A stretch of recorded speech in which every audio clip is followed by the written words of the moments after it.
তোমার কাপড় চোপড় খোলা ছিল যে কেন? কাপড় চোপড় খোলা ছিল, আমি দুদিন যাবত এক প্যান্ট শার্ট পরা ছিলাম। একসঙ্গে শোয়া ছিল? জি না, সহজ ছিল। তোমার কয় ছেলে মেয়ে? তিন হ্যাঁ, তিন ছেলে মেয়ে। আর তুমি এখন পর্যন্ত কোনো বিবাহ করো নাই? স্বামী কি করে? আলেমে সে ইমামতি করে। শবে বরাতের রাত, যে রাত ক্ষমা, আত্মশুদ্ধি আর আল্লাহর সন্তুষ্টি অর্জনের জন্য মানুষ মসজিদে ছুটে যায়। ঠিক সেই পবিত্র রাতেই ফরিদপুরের নগরকান্দায় সামনে আসে এক হৃদয় বিদারক সামাজিক অবক্ষয়ের চিত্র। স্বামী হচ্ছে ফরেজগার, মৌলানা, মসজিদের ইমাম। আপত্তিকর অবস্থায় এলাকাবাসী তাকে ধরে ফেলেছে। অভিযোগ উঠেছে এক মসজিদের ইমামের স্ত্রী, 3 সন্তানের জননী রাতের আধারে এক যুবকের সঙ্গে অনৈতিক সম্পর্কে জড়িয়ে পড়েন এবং এলাকাবাসীর হাতে আপত্তিকর অবস্থায় ধরা পড়েন। এটাই আজকের অবক্ষয়ের গল্প। মেয়েকে নিতে চাইছে, সেই জায়গায় মাকে নিয়ে ফোন করছে। তোমার কাপড় চোপড় খোলা ছিল যে কেন? কাপড় চোপড় খোলা ছিল, আমি দুদিন যাবত এক প্যান্ট শার্ট পরা ছিলাম।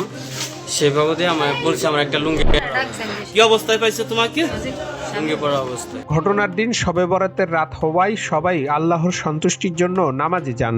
আর মসজিদের ইমাম হওয়ায় আগে থেকেই প্রায় বাড়ির বাইরে থাকেন গৃহবধূর স্বামী। এই সুযোগে এলাকা ফাঁকা থাকায় ওই প্রেমিক যুবক ইমামের স্ত্রীর ঘরে প্রবেশ করেন অসৎ উদ্দেশ্যে। এই মেয়ের সঙ্গে তুমি অনৈতিক কাজ করতেছিল নাকি? অনৈতিক কাজ করতেছিল? জি না, করে নেই। হ্যাঁ, না, দরজা খোলা ছিল। একসঙ্গে শোয়া ছিল? জি না, সহজ ছিল। কি অবস্থায় ছিল? ওই যে দেখছে তার আপনি ডাক দেন। তোমার স্বামী হচ্ছে কি আজকে যেহেতু শবে বরাত, তিনি আজকে নামাজ পড়াইতে গেছে, সেই সুযোগে তোমরা সদ্ব্যবহার করছো, এটা কি ঠিক? জানা যায় নুরুজ্জামান ও ইমামের স্ত্রী রিভার সাথে 1 বছর আগে ফোনের মাধ্যমে পরিচয় হয়। কথা বলতে বলতে দুজনে জড়িয়ে পড়েন অনৈতিক সম্পর্কে। কতদিন ধরে ওনার সাথে সম্পর্ক তোমার? কথা বলি 1 বছর যাবত। 1 বছর যাবত। এই কতদিন সম্পর্ক বলো? 1 বছর। 1 বছর।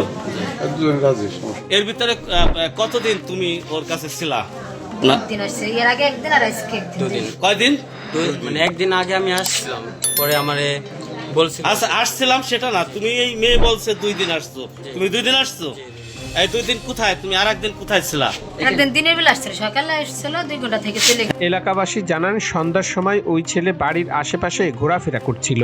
সাম্প্রতিক সময়ে চুরি ডাকাতি বেড়ে যাওয়ায় তাদের সন্দেহ হলে তাকে নজরে রাখেন। পরে দেখা যায় তিনি আসলে চুরি বা ডাকাতি করতে নয়, তিনি এসেছেন কেউ হয়তো নীলাম্বরী খুলে দিয়ে তার জন্য অপেক্ষা করছেন তার সাথে দেখা করতে। আসলে তো আজকে নামাজের দিন, আমরা নামাজের প্রস্তুতি দিচ্ছিলাম। এই মুহূর্তে আমাদের কাছে খবর গেল যে এরকম অমুকির বিটার বউ একটা ছেলের সাথে ধরা খাইছে, এই জন্য আসলাম। তবে যারা ধরছে তারা বললো যে কাপড় চোপড় উলঙ্গ অবস্থায় আমাদের সামনে ছিল, আমরা ধরছি। পরে তাদেরকে বিয়ের প্রস্তাব দিলে তারা দুজনেই রাজি হয়।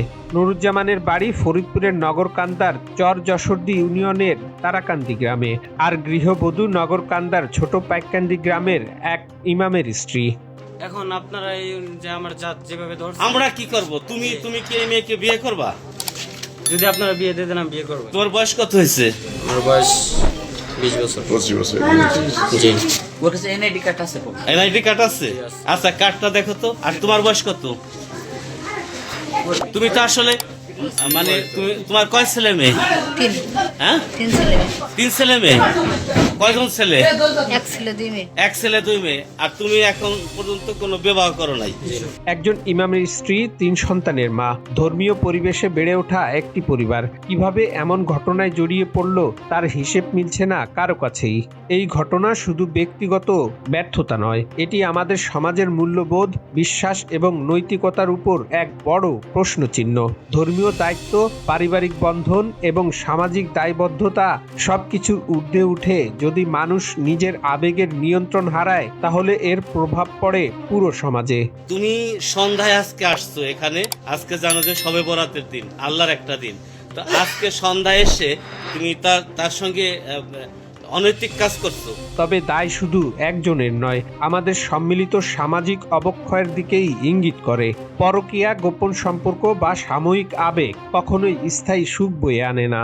এর পরিণতি ভোগ করে সন্তান, পরিবার এবং পুরো সমাজ।